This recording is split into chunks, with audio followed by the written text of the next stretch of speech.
गेली 35 वर्ष आपल्या आदिवासी बांधवांना फक्त आश्वासनं दिली गेली। आजही आदिवासी बांधवांना पक्की घरं नाही, महिलांना, ज्येष्ठ नागरिकांना रुग्णालयात जाण्यासाठी रुग्णवाहिका नाही। गेल्या 35 वर्ष लोकप्रतिनिधींनी फक्त आश्वासनाचं गाजर दाखवलं। मात्र आता जे आश्वासन देतील त्यांच्याकडून आश्वासने पूर्ण करा, नाहीतर त्यांच्या गाडीवर गोटे घाला, असं आवाहन उद्योजक रमेश येवले यांनी केलंय। शनिवार दिनांक 28 सप्टेंबर 2024 रोजी गीतमाला मंगल कार्यालय पिंपळगाव घोडे तालुका आंबेगाव येथे करण्यात समस्त आदिवासी समाज बांधव यांच्या वतीनं आयोजित केलेल्या हुतात्मा नाग्या कातकरी व बंडेकरी राया ठाकर यांच्या संयुक्त जयंतीनिमित्त आदिवासी अधिकार व हक्क मेळाव्याचा आयोजन कार्यक्रम प्रसंगी रमेश येवले बोलत होते। यावेळी ते म्हणाले की मी देखील आदिवासी भागातीलच असून या भागातील समाजाच्या काय गरजा आहे याबाबत माहिती आहे। गेल्या अनेक वर्ष विविध माध्यमातून समाजकार्य करत आहे। यापुढील काळातही आदिवासी बांधवांना कुठली मदत लागल्यास ती करण्यास मी तयार आहे। आदिवासी बांधवांना घराजवळ रोजगार उपलब्ध होईल यासाठी काम करायचे आहे, असे येवले म्हणालेत। यावेळी आदिवासी बांधवांच्या आरक्षण बचाव, वन्य संवर्धन व संरक्षण, पेसा भरती यांसह विविध विषयांवर चर्चा होऊन आदिवासी बांधवांना बिरसा ब्रिगेडचे राष्ट्रीय अध्यक्ष सतीश पेदाम, बिरसा ब्रिगेडचे पुणे जिल्हाध्यक्ष प्रवीण पारधी यांनी मार्गदर्शन केलं। आवाज येत नाही, अजून एकदा आदिवासी एकजुटीचा। आता तुम्ही म्हणाल मी घोषणा का देतो, मी गंगापूरचा रहिवासी आहे, माझी ग्रामपंचायत सुद्धा पेसामध्येच येते, आम्ही आदिवासी पट्ट्यातच मोडतो, म्हणजे मी पण तुमच्याच पश्चिम पट्ट्यातला आहे। या पश्चिम पट्ट्यातला, ज्या पश्चिम पट्ट्यातल्या मुलाला लहानपणी आई 2 घास कमी खाते आणि त्याला खायला देते, जेव्हा तो मुलगा मोठा होतो, शिकतो, काहीतरी करतो, त्याला जाणीव असते की त्या आईला आणि त्या आपल्या भागाला परत काहीतरी देणं लागलं पाहिजे आणि ते आपण दिलं पाहिजे, याची जाणीव आम्हाला आहे। म्हणून आम्ही आज या तुमच्या समर्थनार्थ मी पूर्ण तुमच्या भावना ऐकून सांगतोय, तुमच्या अडचणींच्या ताईंनी आता सगळं सांगितलं। म्हणजे निकम साहेबांनी सांगितलं तर 150 आणि 75 250 वर्ष काय मिळालं नाही, ताईंनी सांगितलं स्वातंत्र्य काय मिळत नाही, पण आपल्याला फक्त मिळतं काय, आश्वासनांचं गाजर। ते फक्त कसं पोंगी वाढली तर वाढली, नाहीतर मोडून खाल्ली।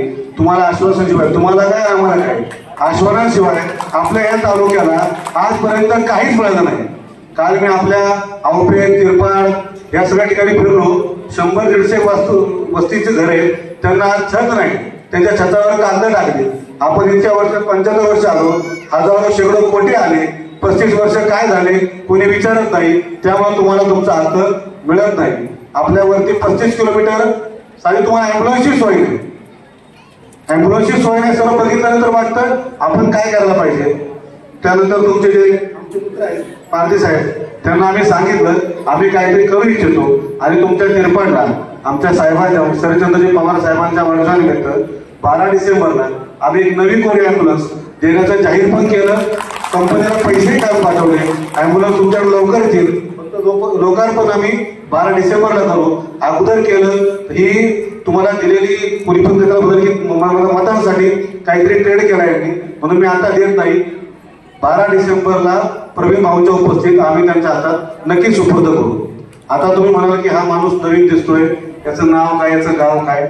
मी रमेश शिवाजी येवले, मी तुमचा चेहरा नवीन आहे, पण तुमचा भाऊ खूप जुना आहे। तुमचा भाऊ असा जुना आहे, गेल्या वर्षी 2023ला महिला दिनाला आपल्या आदिवासी महिलांच्या खूप प्रॉब्लेम आहेत, ते प्रॉब्लेम समजून घेऊन DK वळसे पाटील यांचं एक गार्गी NGO आहे, त्याच्या माध्यमातून 36,000 प्रेग्नन्सी किट हे मंचरच्या सिव्हिल दवाखान्याला मी दिले होते, आपल्या आदिवासी पट्ट्यातल्या प्रत्येक घराघरात ज्या घरी गरज आहे तिथे वाटण्यासाठी। तुमच्यापर्यंत पोहोचले असतीलच। त्यानंतर मागच्या वर्षी गाडेकरवाडीत आमचे सरपंच इथे बसले होते, गेले वाटतं आहे सरपंच, गाडेकरवाडीत आमच्या ठाकर समाजाचे काळे कुटुंबातले दोन बहीण भाऊ तळ्यामध्ये बुडून मारले, कोणी फिरकलं नाही।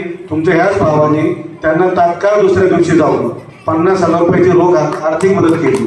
आम्ही गवगाव करत नाही, आम्ही शासनाकडे मागत नाही, माझ्या आईने मला जे काही दिलंय हे मला परत द्यायचे।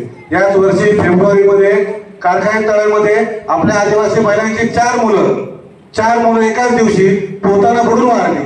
कुठल्याही पत्रकाराने त्याच्यावर नंतर काहीच केलं नाही। मला जसं कळलं मी नाशिकला चाललो होतो, 10 मिनिटात त्यांच्याकडे गेलो आणि प्रत्येक महिलेला त्या कुटुंबाला 1 लाख रुपयाची तेव्हा मदत केली. म्हणजे मी आज आलेलो नाही, मी इथेच आहे, इथेच होतो, फक्त मला सांगता येत नाही. कारण की मी मानतो पहिलं करायचं व लोकांना कळवायचं, मग त्यांना कळलं. आश्वासनं द्यायला पैसे लागत नाहीत, आपल्या पदरचं द्यायला धाडस लागतं, पैसे लागते आणि आपल्या आई वडिलांची शिकवण लागते. ही सर्व शिक्षण आमच्याकडे आहे. आणि मी तसं तुमच्या आपल्या महिलांबरोबर काल भेटलो होतो, त्यांना सांगितलं तुमचे काय सगळ्यात मोठा तुमचा प्रश्न आहे हिरडा आणि बाजार. त्याचं कारण काय माहिती का प्रवीण भाऊ, तुमच्याकडे हिरड्याचा प्रक्रिया उद्योगच नाही म्हणून तुम्हाला बाजार मिळत नाही.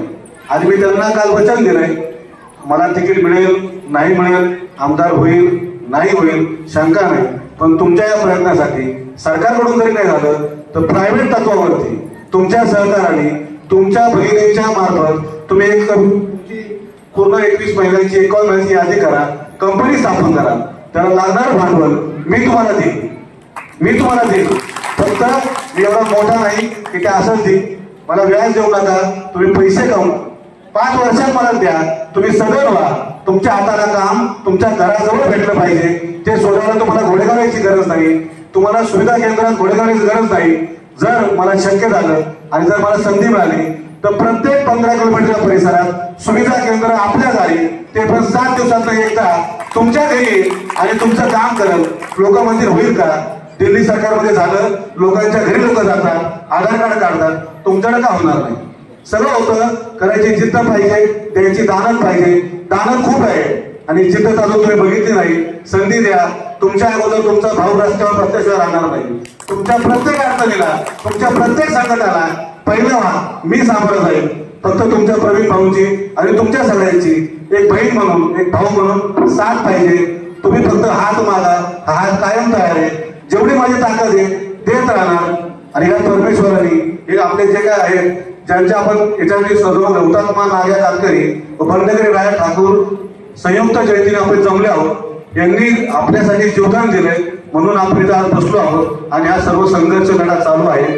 मला तुम्हाला एकच विनंती करायची आहे, संघटित व्हा, संघर्ष करा, चांगल्याच्या लोकांच्या मागे थांबा आणि तुमचा अधिकार मिळवून घ्या. आणि जर एखादा तुम्हाला आश्वासन देईल, तुमच्या आश्वासन पूर्ण करणार नाही असा माणूस तुमच्या तिथे फिरताना देता, त्याच्या गाड्यांवर गोटे घाला, त्यांना पुन्हा फिरू देऊ नका. आश्वासन दिलं ते पूर्ण करून घ्या, नाहीतर अशा लोकांना तुमच्या एरियात परत फिरून देऊ नका. बस एवढंच बोलतो. आणि माझ्याकडून अजून काही संपर्क काही होत असेल तर जरूर प्रवीण भाईंनी मला अर्ध्या रात्रीला फोन करावा.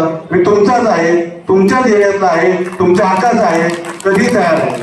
धन्यवाद.